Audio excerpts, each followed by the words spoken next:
चिराग पासवान इन दिनों खुलकर एनडीए सरकार, खासकर नीतीश कुमार पर सवाल उठा रहे हैं। कभी एनडीए के सबसे भरोसेमंद साथी माने जाने वाले चिराग अब अपनी ही सरकार की नीतियों की आलोचना कर रहे हैं। उन्होंने बेरोजगारी, भ्रष्टाचार और खराब कानून व्यवस्था जैसे मुद्दों पर सरकार को घेरा है। बोलचाल ऐसी कि जैसे किसी विपक्षी दल के नेता हो। चिराग की ये जुबान इस और इशारा करती है कि बिहार में कुछ बड़ा पक रहा है। कभी मोदी के हनुमान कहे जाने वाले चिराग पासवान अब भाजपा से भी खफा दिखते नजर आ रहे हैं। पार्टी को सीमित करने की कोशिशें उन्हें नागवार गुजरी है। अब सवाल ये है कि चिराग का अगला कदम क्या होगा। इन सवालों ने बिहार के सियासी जमीन को गर्म कर दिया है। तो चलिए अब सीधा रुख करते हैं हमारे संवाददाता उत्कर्ष की ओर, जो इस वक्त पटना में मौजूद हैं। हम उनसे जानेंगे कि चिराग पासवान की रणनीति को लेकर जमीन पर क्या माहौल है। तो उत्कर्ष, चिराग पासवान क्या 2025 विधानसभा चुनाव अकेले लड़ने के मूड में है? बिल्कुल। देखिए, बिहार की राजनीति में चिराग पासवान एक अलग रुख अपना रहे हैं। इससे पहले जब पिछला विधानसभा चुनाव हुआ था तो उन्होंने गठबंधन का साथ यानी कि एनडीए की साथ रहने की बात जरूर की थी, लेकिन नीतीश कुमार के जहां जहां उम्मीदवार उतरे थे वहां पर उन्होंने अपने सभी उम्मीदवारों को उतारा था। लिहाजा तस्वीरें ये रही कि एनडीए की सरकार तो जरूर बनी, लेकिन नीतीश कुमार की सीटें जो है वो कम हो गई। तो सबसे पहले सबसे अव्वल नंबर की पार्टी रहा करती थी जेडीयू, नीतीश कुमार की पार्टी, वो अब तीसरे नंबर की पार्टी बन गई और कहीं ना कहीं कारण केवल चिराग पासवान रहे। और इस बार भी चिराग पासवान उसी तरीके का रुख अपना रहे। चुनाव से ठीक पहले अब जब सार्वजनिक मंच पर चिराग पासवान ने यह बयान दिया कि वो देश की राजनीति यानी कि केंद्र की राजनीति नहीं, अब वो बिहार की राजनीति करना चाहते हैं, युवा चेहरे के तौर पर बिहार में आना चाहते हैं, तो कहीं ना कहीं ये बात साफ हो गई थी कि फिर से एक डैमेज जो है वो नीतीश कुमार को कर सकते हैं। हालांकि उसके बाद जब भोजपुर में उन्होंने जनसभा को संबोधित किया, उस वक्त उन्होंने ये साफ कह दिया कि मैं अब बिहार की राजनीति करूंगा, चुनावी और विधानसभा सीट जो होगा वो जनता तय करेगी। हालांकि अब देखिए, इस तरीके के पॉलिटिक्स को प्रेशर पॉलिटिक्स आमतौर पर कहा जाता है। बिहार में नीतीश कुमार को दरकिनार करके राजनीति चिराग पासवान नहीं कर सकते, लिहाजा एक प्रेशर पॉलिटिक्स जरूर बना रहे हैं ताकि ज्यादा से ज्यादा सीटें बिहार में चिराग पासवान की पार्टी को मिले। अब अगर बिहार के समीकरण को देखा जाए तो 243 सीटें जो हैं वो कुल बिहार में विधानसभा की हैं। ऐसे में ज्यादा से ज्यादा सीटें जो है वो बीजेपी और जेडीयू लेती, महज 20 सीटें जो है वो चिराग पासवान को दी जा रही थी। तो चिराग पासवान की नाराजगी नजर आई। जब न्यूज नेशन से उन्होंने कैमरे के पीछे जब बात किया था तब उन्होंने साफ कहा था कि हम 25 सीटों पर नहीं मानेंगे। अगर 25 सीटों पर ही चुनाव लड़ना होता तो बीते विधानसभा यानी कि 2020 में भी हम साथ लड़ सकते थे। लिहाजा उन्हें ज्यादा सीटें चाहिए, महत्वाकांक्षा जो है वो चिराग पासवान की बढ़ गई है। तो कहीं ना कहीं एक फैक्टर चिराग पासवान जरूर है बिहार में, एक युवा चेहरा है। तेजस्वी यादव के सामने चिराग पासवान को रखा भी जाता है। नीतीश कुमार का एक उम्र हो चुका है, एक कह सकते हैं कि एक अंतराल जो है नीतीश कुमार का 20 साल का, वो काफी बड़ा होता है। इस 20 साल में नीतीश कुमार ने कई कार्य बिहार के लिए किए, लेकिन आज भी चिराग पासवान जानते हैं कि नीतीश कुमार का कद जो है वो चिराग पासवान से कई ज्यादा गुना बड़ा है। कहीं ना कहीं यही कारण है कि बीजेपी भी नीतीश कुमार को दरकिनार नहीं कर सकती है। इस वजह से चिराग पासवान प्रेशर पॉलिटिक्स कर रहे हैं कि ज्यादा से ज्यादा सीटें मिल सके। हालांकि अगर अंदर खाने की बात करें तो बीजेपी फिलहाल उन्हें मनाने में लगी हुई है कि उन्हें एक राज्यसभा की सीट और दी जाए, जहां पर उनके जो उनके पिता रहे हैं स्वर्गीय रामविलास पासवान, उस सीट पर उनकी मां को राज्यसभा भेजा जाए। एक जो कैबिनेट की सीट है यानी कि जो केंद्रीय मंत्री का जो पद होता है राज्य मंत्री के तौर पर, उनकी मां को दिया जाए और बिहार में कुछ ज्यादा सीटों पर उन्हें एक साथ रखा जाए। क्योंकि अगर चिराग पासवान गठबंधन से बाहर जाते हैं तो सबसे ज्यादा दिक्कत एनडीए गठबंधन को होगी और इसका फायदा सीधा तेजस्वी यादव को होगा। राधिका। ठीक है, लेकिन क्या ये माना जा सकता है कि उन्होंने एनडीए से अलग होने का मन बना लिया है अपना? बिल्कुल। देखिए, एनडीए से अलग होकर चिराग पासवान की राजनीति नहीं हो सकती है, ये चिराग पासवान भी बखूबी जानते हैं। लेकिन चिराग पासवान का ये मानना है कि अगर एनडीए में रहकर ही अपनी चीजों को ठीक किया जा सके तो वो बेहतर होगा। जब झारखंड में विधानसभा के चुनाव हुए तो 2 सीटें उन्होंने ली, दिल्ली में विधानसभा चुनाव में उन्होंने 1 सीटें ली। तो कहीं ना कहीं वो चीजों को भुनाने की में कह सकते हैं कि महारत उन्होंने हासिल की है। जो लोकसभा चुनाव में ट्रैक रिकॉर्ड रहा उनकी पार्टी का, 5 सीटें उन्हें मिली, पांचों के 5 सीटें जो है वो चिराग पासवान ने जीती। जब बीजेपी की हार हुई, कई ऐसी बड़ी सीटें जो है वो लोकसभा चुनाव में बीजेपी हार गई। खास तौर पर बिहार की आरा की सीट, जहां पर केंद्रीय ऊर्जा मंत्री थे आरके सिंह, वो चुनाव हार गए। दूसरी तरफ जब काराकाट की सीट उपेंद्र कुशवाहा सबसे बड़े नेता वो चुनाव हार गए। इसके अलावा बक्सर की सीट अश्विनी चौबे चुनाव लड़ते थे। ये वो बक्सर की सीट है जहां पर प्रभु श्री राम ने कहा जाता है कि ज्ञान वहां से प्राप्त की, बक्सर से। वही बक्सर की सीट इस बार जो लोकसभा चुनाव में वो हार गए। शाहबाद की सीटें रही, पटना शहर की सीट लालू हम्म। यादव की बेटी मीसा भारती जीत गई। तो बीजेपी को ये बात पता था, जहां पर हमने चुनाव हारा है वहां पर चिराग पासवान 5 की 5 सीटें जीत के लाते हैं। तो कहीं ना कहीं एक वर्चस्व चिराग पासवान का रहेगा। तो चिराग पासवान इसे भुनाने की जरूर कोशिश कर रहे हैं, और गठबंधन के अंदर ही रहकर वो चाहते हैं कि ज्यादा से ज्यादा सीटें मिल सके और बिहार में ज्यादा विधायक बने उनके, और ज्यादा से ज्यादा मंत्री जो है उनके बन सके। राधिका।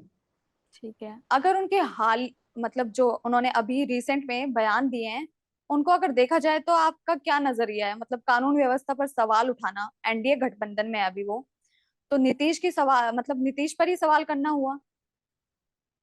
बिल्कुल सीधे तौर पर अपने ही गठबंधन पर, अपने ही सरकार पर सवाल चिराग पासवान ने खड़ा किया। देखिए, एक बात जायज है कि बिहार में आपराधिक घटनाएं बढ़ी हैं। अगर पिछले एक महीने, अगर सिर्फ जुलाई के ट्रैक रिकॉर्ड को देखा जाए तो जितनी आपराधिक घटनाएं हुई हैं, जितनी गोलीबारियां हुई हैं, ये बताता है कि बिहार में एक बार फिर से सुशासन जो है वो सक्रिय नहीं है। जिस नाम से नीतीश कुमार 2005 में सत्ता में आए थे, अब वो तस्वीरें नीतीश कुमार की नजर नहीं आती। पटना के, बिहार के खासतौर पर मशहूर उद्योगपति रहे हैं गोपाल खेमका, उनकी गोली मारकर हत्या हुई। 2018 में उनके बेटे की हत्या हुई। बीते दिन बालू कारोबारी की गोली मारकर हत्या हो गई। पटना के वेटनरी कॉलेज में बीते दिन छात्र पर गोली चलाई गई। तेजस्वी यादव के घर के बाहर गोली चलाई जाती है। तो ये सब घटनाओं को नजरअंदाज नहीं किया जा सकता है। और चिराग पासवान ने फिर से नीतीश कुमार की नीति पर सवाल खड़ा किया। उन्होंने सीधे तौर पर कहा कि जो सुशासन की बात हो रही थी, बिहार में आपराधिक घटनाएं बढ़ रही हैं, और ये ऐसी घटनाएं नहीं है जिसको नजरअंदाज किया जा सकता है। मुख्यमंत्री नीतीश कुमार के गृह जिले में 2 बच्चियों को गोली मार दी जाती है। तो ये सब चीजें जो है वो टॉलरेट नहीं हो सकती हैं। हालांकि उनके जो बहनोई हैं, जमुई से सांसद हैं, उन्होंने भी कहा कि बिहार फर्स्ट, बिहारी फर्स्ट का नारा ही है जीरो टॉलरेंस। लेकिन अब जो आपराधिक घटनाएं हैं, इस मामले में चिराग पासवान और नीतीश कुमार की पार्टी जेडीयू आमने सामने है। बीजेपी जो है वो दरकिनार हो रही है, और बीजेपी का ये साफ कहना है कि चिराग पासवान हमारे युवा नेता हैं, हमारे गठबंधन के एक बड़े छवि हैं। लेकिन ये सारी बातें एक प्लेटफॉर्म पे की जाती है, एक फोरम पे की जाती है, वहां पर इन तमाम बातों को बताना चाहिए, ना कि सार्वजनिक आकर इस तरीके की बातें को रखना चाहिए। वो खुद राज्यपाल से मिल सकते थे, मुख्यमंत्री से मुलाकात करके इन तमाम चीजों को बोल सकते थे। लेकिन अगर वो सामने आएंगे और इस तरीके की बातें करेंगे तो कहीं ना कहीं गठबंधन की छवि पर सवाल खड़ा होगा। सही बात है। राधिका।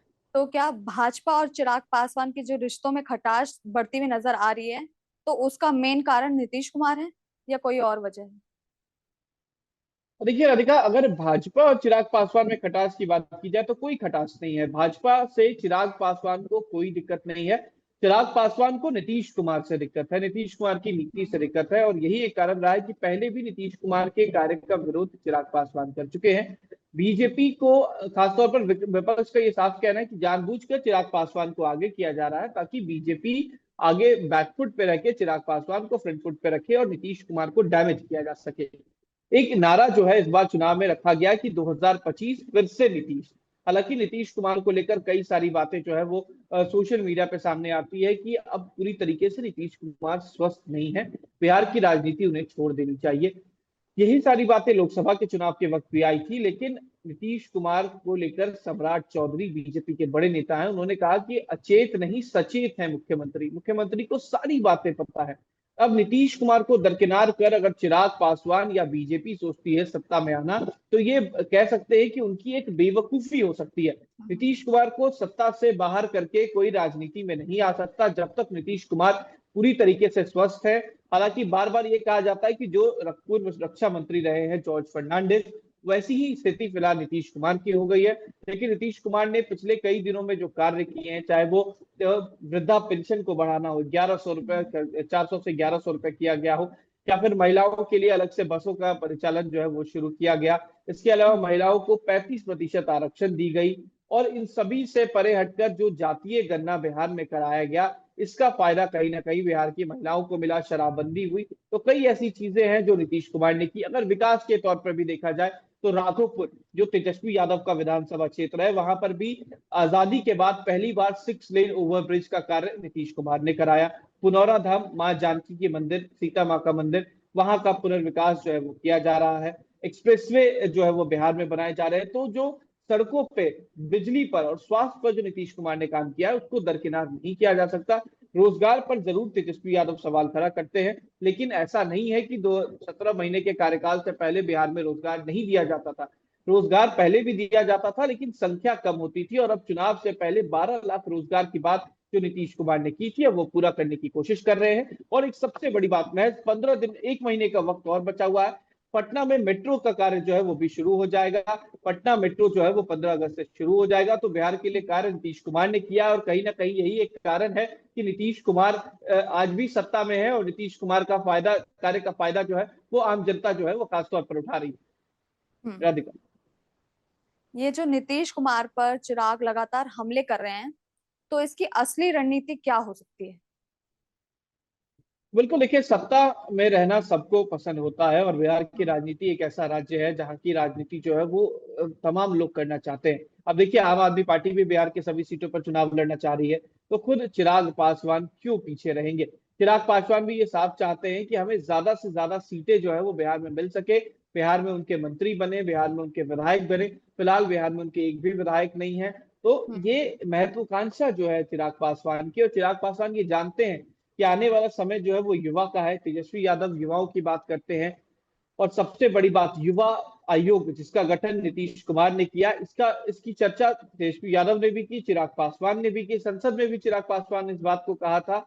तो अब युवाओं का दौर है, और चिराग पासवान चाहते हैं कि बिहार की राजनीति में अगर वो अभी से आते हैं तो आने वाले समय में मुख्यमंत्री के तौर पर चिराग पासवान आने वाले समय में हो सकते हैं। तो एक महत्वाकांक्षा है, और यही एक कारण है कि चिराग पासवान केंद्र की राजनीति को छोड़ के बिहार की राजनीति की तरफ आना चाहते हैं।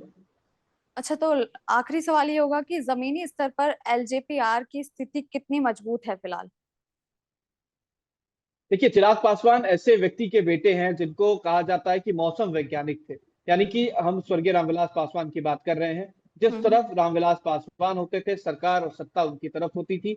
एक वक्त ऐसा रहा कि चिराग पासवान की पार्टी के पास 29 विधायक थे, और सीधे तौर पे रामविलास पासवान ने कहा था कि इन सभी की चाबी मेरे पास है, सत्ता मेरे बिना किसी के पास नहीं आएगी। तो जमीनी हकीकत ये है कि पासवान समाज का वोट जो है वो चिराग पासवान के पास है। एक बड़ा तबका जो युवा है वो चिराग पासवान की सोच की तरफ चलता है। लेकिन दूसरी तरफ जो समझदार व्यक्ति हैं, जिन्होंने बिहार की राजनीति को देखा, बिहार की राजनीति को समझा है, वो जानते हैं कि नीतीश कुमार एक बेहतर चेहरा है, बेहतर छवि है। भले ही पलटी मारने यानी कि सत्ता बदलने का एक आरोप नीतीश कुमार पर जरूर है, लेकिन हम्म। राजनाथ सिंह ने भी ये बात खुले मंच से कही थी कि नीतीश कुमार पर कोई माइका लाल ये आरोप नहीं लगा सकता है कि नीतीश कुमार ने कभी कोई घोटाला किया, भ्रष्टाचार किया। तो बीजेपी भी ये बखूबी जानती है कि नीतीश कुमार की छवि सबसे साफ है, और चिराग पासवान भी जानते हैं। तो केवल आरोप प्रत्यारोप है, लेकिन चिराग पासवान की अगर जमीनी हकीकत की बात करें, तो अगर वो अकेले चुनाव लड़ते हैं तो मैं 20 से 25 सीटें अगर उन्हें हम्म। मिल सकती है तो मिल पाएगी, वरना उससे भी कम सीटें चिराग पासवान अकेले जीत पाएंगे, क्योंकि उन्होंने पहले भी ये कोशिश की है। एक भी विधायक उनके नहीं रहे। इस बार हम्म। अगर वो ये काम करते हैं तो 20 सीटों पे वो सिमट सकते हैं, और वो जानते हैं कि ये चीजें होंगी, इस वजह से वो एनडीए के साथ रहेंगे, लेकिन एक हम्म। प्रेशर पॉलिटिक्स जो है वो जरूर करेंगे। राधिका। ठीक है। बहुत बहुत शुक्रिया उत्कर्ष हमारे साथ जुड़ने के लिए। चिराग बिहार में एक नया विकल्प बनना चाहते हैं, लेकिन इस राह में उनके सामने कई चुनौतियां आने वाली हैं, जैसे कमजोर संगठन, भाजपा जेडीयू से दूरी और चाचा पशुपति पारस की अलग पार्टी। अब देखना ये होगा कि चिराग का अगला दाव बिहार की राजनीति को हिला देगी या उन्हें ही नुकसान पहुंचाएगी। बाकी आज के लिए इतना ही। देखते रहिए न्यूज़ स्टेट बिहार झारखंड। अगर आपको ये वीडियो पसंद आई है तो इसे लाइक कीजिए, शेयर कीजिए और सब्सक्राइब कीजिए हमारा चैनल।